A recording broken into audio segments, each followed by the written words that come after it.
नमस्कार, आपका स्वागत है हमारे चैनल पे और मैं हूं ब्रिजेश। आज हम आपको एक ऐसी जगह पर लेकर जा रहे हैं जिसका इतिहास द्वापर युग से जुड़ा हुआ है।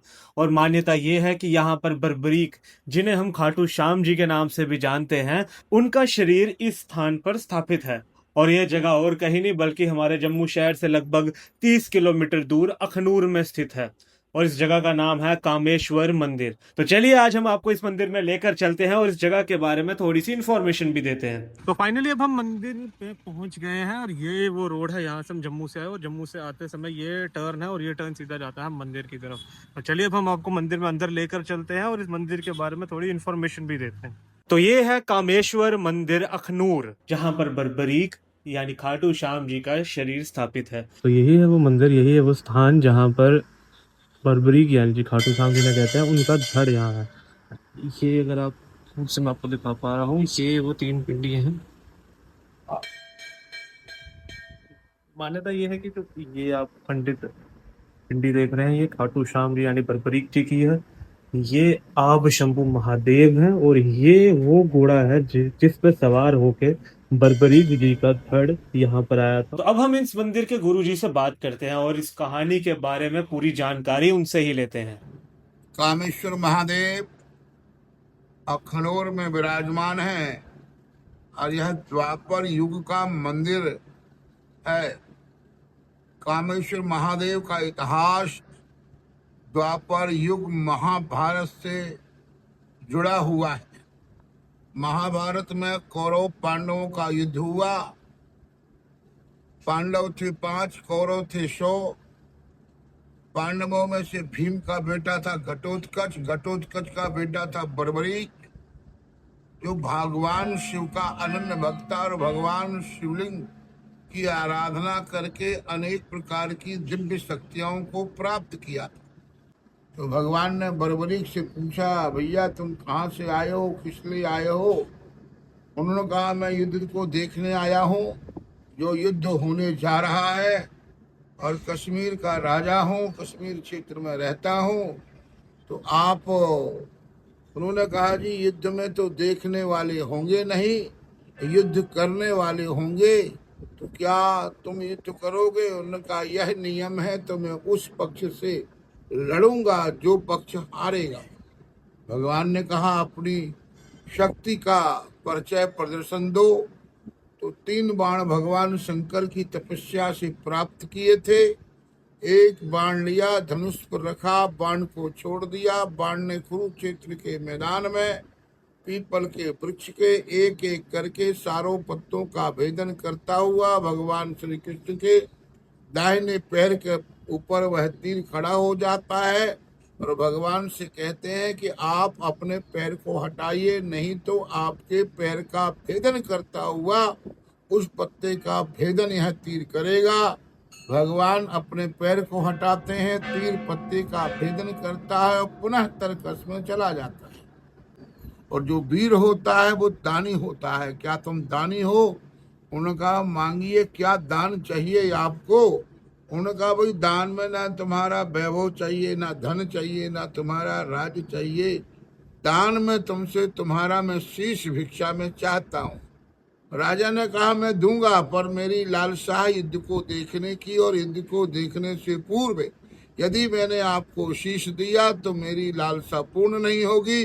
भगवान ने कहा, ठीक है, मैं तुम्हारे शीश को अमृत प्रदान करता हूँ और इसी पहाड़ी पर रख दूंगा, जिससे तुम संपूर्ण महाभारत का युद्ध देख सकोगे। राजा ने धनुष की डोर से शीश को काटा और भगवान को दे दिया। भगवान ने पहाड़ी पर शीश को रख दिया और शीश महाभारत का युद्ध देख रहा।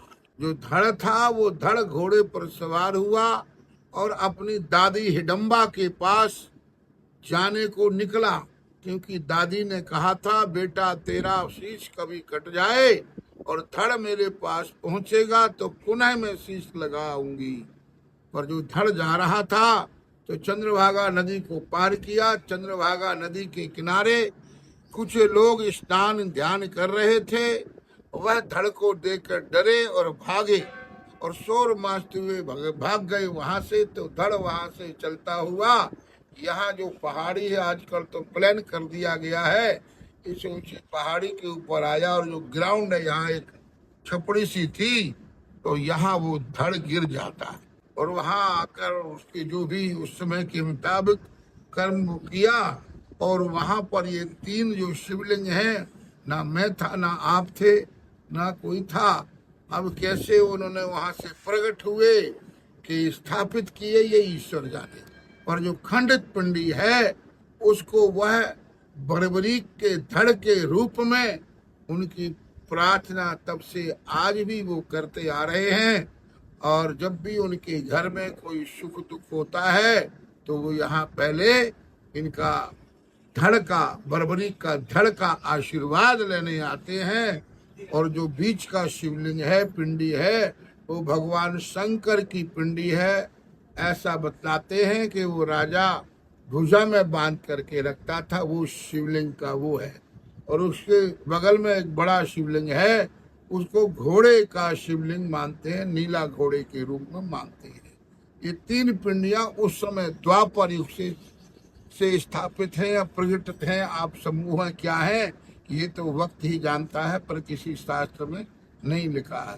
पर जो लोग तब से मानते आ रहे हैं वो आज भी उसी व्यवस्था के तहत कामेश्वर महादेव को मानते आ रहे हैं और बाबा के धड़ के रूप में बर्बरीक का वो आशीर्वाद लेते हैं। समय कालांतर बीतता गया। यहाँ के महाराजा गुलाब सिंह थे, उन्होंने देखा जंगल है, इनको उखाड़ कर वो नदी के किनारे स्थापित करने की लालसा से खुदाई शुरू की। पर खुदाई होती गई, यह शिवलिंग जमीन के अंदर जाते गए। तो उन्होंने स्वप्न लिया कि हमने कहीं नहीं जाना, तो राजा छोड़ गया। तो इसलिए मंदिर में 4 पुमड़ियां नीचे उतरना पड़ता है। तो ये तो मंदिर का इतिहास है। और जब महाभारत का युद्ध हो गया तो भगवान पांडव और कौरवों को लेकर उस शीश के पास जाते हैं और बोलते हैं, बतलाओ आपने युद्ध देखा है तो किस किसने मारा है? अर्जुन ने, नकुल ने, भीम ने, सहदेव ने। तो शीश ने कहा, ना मैंने किसी को मरते देखा है ना मारते देखा है, मैंने उस सुदर्शन चक्र ही चलते देखा है। जो उस चक्र के आगे आया वो श्री राम हुआ। तो पांडवों का जो अहम था वो शांत हुआ कि भाई हमने तो, ये तो ईश्वर की लीला है सब। तब शीश ने कहा, मेरा तो महत्व ही नहीं रहा। तो भगवान ने कहा, तुमको मैं अमृत प्रदान करता हूँ और तुम कल की जब शुरुआत होगी तो घर घर में तुम्हारी पूजा होगी, घर घर में तुम्हारी उपासना होगी। और जो तुम्हारी उपासना करेगा, तुम्हारी प्रार्थना करेगा, वो सभी प्रकार की मंगल कामनाओं को पूर्ण करेगा। तो शीश जो है समयांतर वहां से नदी में गिरता हुआ खाटू ग्राम पहुंचा, राजस्थान में सीकर जिले में। और वहां के राजा को स्वप्न आया तो राजा ने उस जगह से वह शीश उखाड़ा जिसका श्याम कुंड नाम है।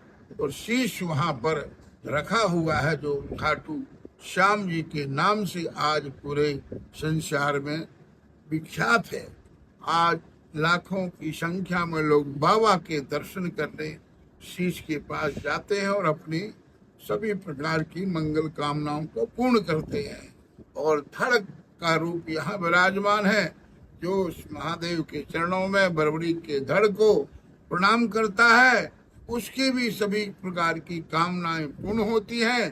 क्योंकि इस मंदिर का नाम ही कामेश्वर है। काम जमा ईश्वर, कामना को देने वाला ईश्वर।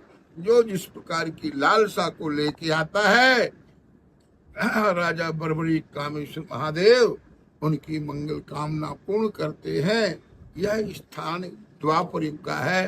अब समय के मुताबिक इसका बहुत बड़ा विकास हो चुका है, और भी विकास चाहिए, क्योंकि यहाँ हजारों की संख्या में, लाखों की संख्या में श्रद्धालु आते हैं और बाबा के आगे अरदास करके अपनी मनोकामनाओं को पूर्ण करते हैं। यह इस मंदिर का इतिहास है। बोलो बाबा खाटू श्याम कामेश्वर महादेव की जय। हमें उम्मीद है कि आपको हमारी ये छोटी सी कोशिश पसंद आई होगी। अगर आपको भी किसी प्राचीन जगह के बारे में पता है तो प्लीज कमेंट बॉक्स में उसे हमारे साथ शेयर कीजिए। धन्यवाद।